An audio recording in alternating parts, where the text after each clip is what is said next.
Hello, I am Nick the Tool and I might just have something to make your life a bit easier. So if you're using Snap-on products, then when you buy it, it will come in a plastic tray. There's a great idea, these plastic trays, because when you've taken a pair of pliers out, you can see which one's missing and you know which one you've left on the workshop or on the floor if you're working out and about. So the trays become very, very useful. We do them in all the different types of product, come with a desirable tray. Whatever you're buying, if it's Snap-on or Blue Point, even the magnetic socket trays are all available with the products. Now what a lot of people don't realise is these trays actually have a part number. So let's say you own this pair of pliers and you are looking to buy some extra pliers and your friend has got the set.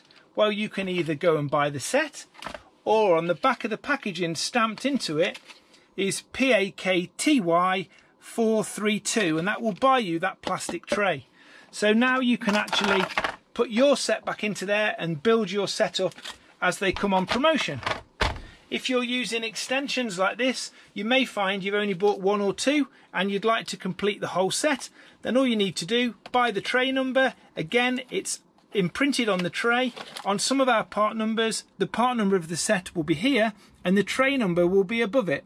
So you can easily see the part number for that tray.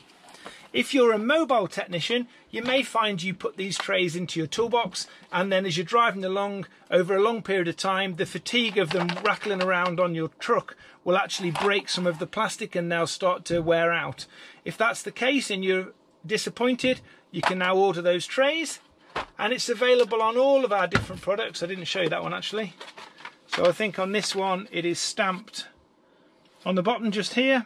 So all the trays you will find this PAK number, and then the magnetic ones, which are the popular ones. Let's say you've only bought the half set and you wish you'd bought the bigger set, then find your friend who's got the bigger set or ask your Snap-on franchisee to have a look in the catalogue, and the PAK numbers are often on his computer system for whichever set they are. So there's no reason for you to have to worry about losing your kit. If you discarded those so you could get it in a smaller box and now you've bought a big box and you want to put them back in the trays, all the trays are available. So if you want to know more about these, then just have a flick through the catalogue or talk to your franchisee. And if you like the videos, you know what to do. Just subscribe and like, and I'll see you on the next one.